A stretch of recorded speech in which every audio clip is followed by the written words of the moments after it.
안녕하세요. 크리스천 영상학교로 연한 심목사입니다. 오늘 어떻게 예수님의 제자로 살아갈 것인가 라는 점을 한번 생각해 보겠습니다. 교회 나오면 제자란 말을 자주 듣게 되죠. 제자교회도 있고 제자훈련이라는 프로그램도 있습니다. 그러나 입만 열면 제자임을 강조하고 제자라는 이름이 붙은 훈련 프로그램을 이수한다고 하더라도 제자가 되는 것은 아닙니다. 성경에서 말하는 제자의 자격을 갖춰야 할 것이죠. 그러나 현대교회는 제자보다도 성도라는 이름으로 만족하고 있어요.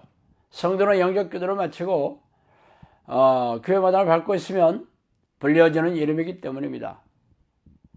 그러나 예수님은 제자가 될 수 없다면 아무도 천국에 들어갈 수 없다고 말씀하셨죠. 그래서 오늘은 예수님이 말씀하시는 제자가 되는 법에 대해서 한번 살펴보고 싶습니다. 이때로부터 예수 그리스도께서 자기가 예루살렘에 올라가 장로들과 대제사장들과 서기관들에게 많은 고난을 받고 죽임을 당하고 제3일에 살아나야 할 것을 제자들에게 비로소 나타내시니 베드로가 예수를 붙들고 항변하여 이르되 주여 그리 마옵소서 이 일이 결코 죽게 미치지 아니하리라. 예수께서 돌이키시며 베드로에게 이르시되 사탄아 내 뒤로 물러가라. 너는 나를 넘어지게 하는 자로다. 내가 하나님의 일을 생각하지 아니하고 도리어 사람의 일을 생각하는도다 하시고 이에 예수께서 제자들에게 이르시되 누구든지 나를 따르려거든 자기를 부인하고 자기 십자가를 지고 나를 따를 것이니라. 누구든지 제 목숨을 구원하고자 하면 잃을 것이요 누구든지 나를 위하여 제 목숨을 잃으면 찾으리라. 마태복음 16장 21절에서 25절이죠.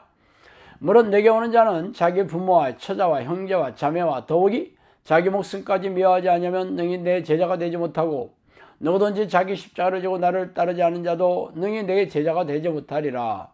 너희 중에 누가 망대를 세우고자 할진대 자기가 가진 것이 준공하기까지 족할는지 먼저 앉아 그 비용을 계산하지 아니하겠느냐. 그렇지 아니하여 그 기초만 쌓고 능히 이루지 못하면 보는 자가 다 비웃어 이르되 이 사람이 공사를 시작하고 능히 이루지 못하였다 하리라. 또 어떤 임금이 다른 임금과 싸우러 갈 때 먼저 앉아 1만 명으로서 저 2만 명을 거드리고 오는 자를 대적할 수 있을까 헤아리지 아니하겠느냐. 만일 못할 터이면 그가 아주 멀리 있을 때 사신을 보내어 화친을 청할지니라. 이와 같이 너희 중에 누구든지 자기의 모든 소유를 버리지 않으면 능히 내 제자가 되지 못하리라. 누가복음 14장 26절에서 33절 말씀입니다. 이 예수의 말씀은 제자의 자격에 대해 말씀하고 계시죠. 제자의 자격은 자기를 부인하고 자기 십자가를 지고 따라와야 하며 자신의 소유를 다 버리고 목숨까지 바치는 결연한 각오를 가져야 한다고 콕 집어서 말하고 있습니다. 그래서 현대교회 이외에 예수의 말씀에 대해 구린 입을 닫고 있죠. 왜냐하면 영적 기도를 마치고 교회 마당을 밟고 있는 교인들은 이미 구원이 확정됐으며 구원을 결코 의심하지 말라고 다고치고 있기 때문이죠. 그런데 목숨을 바칠 각오로 하나님의 뜻과 예수의 명령을 순종해야 한다면 교인들이 떡해하게 말이죠.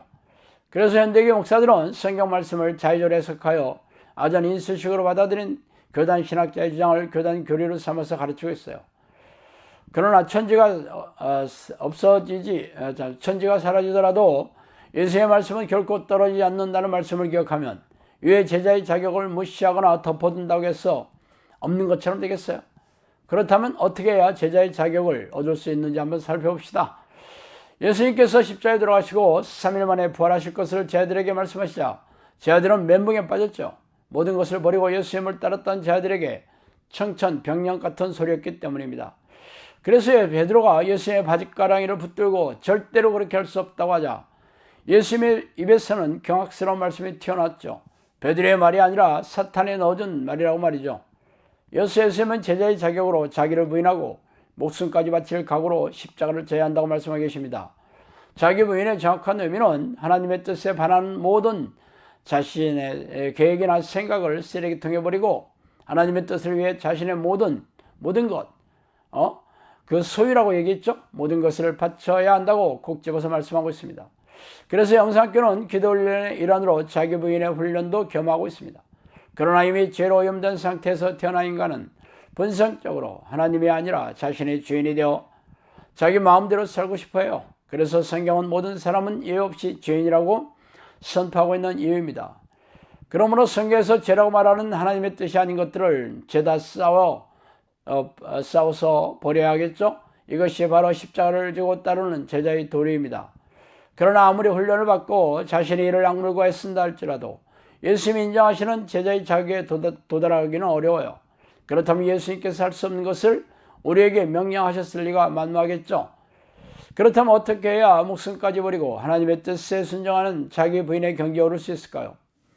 너희는 주께 받은 바 기름 부음이 너희 안에 거하나니 아무도 너희를 가르칠 필요가 없고 오직 그의 기름 부음이 모든 것을 너희에게 가르치며 또 참되고 거짓이 없으니 너희를 가르치신 그대로 주 안에 거하라. 요한일서 2장 27절이죠. 그러나 진리의 성령이 오시면 그가 너희를 모든 진리 가운데로 인도하시리니 그가 스스로 말하지 않고 오직 들은 것을 말하며 장래일을 너희에게 알리시리라. 요한복음 16장 13절입니다. 예수님은 3년 반 동안 정들었던 제자들을 떠나시는 이유가 그들에게 유익하기 때문이라고 말씀하겠어요. 성령이 오시면 하나님의 뜻을 깨닫게 해주시며 가르쳐 주시고 성령의 능력으로 진리 가운데로 인도하시기 때문입니다. 그래서 우리가 하나님을 부르는 기도에 올인하는 이유이기도 합니다. 성령께서 우리 안에 들어오시면 성경에 기록된 하나님의 뜻을 깨달으며 성경대로 살 능력을 주시잖아요. 말하자면 자기 부인을 하며 목숨까지 버리고 십자가를 짊어지는 삶을 가능하게 해주시는 것입니다. 물론 탁월한 교육 프로그램과 코칭을 통해 훈련받는다면 훨씬 수월하긴 하겠지만 제자의 경지까지 도달할 수는 없습니다. 인간의 본성이 자기 마음대로 살고 싶어하는 지역으로 뭉쳐있기 때문이죠. 그렇다면 자기 부인을 통해 하나님의 뜻에 순종하는 훈련도 필요하지만 성령이 내 안에 들어오셔서 하나님의 뜻에 순종할 능력을 주셔야 제자의 자격이 완성됐다는 것을 결코 잊지 마시기 바랍니다. 자, 오늘은 여기까지 하겠습니다. 감사합니다.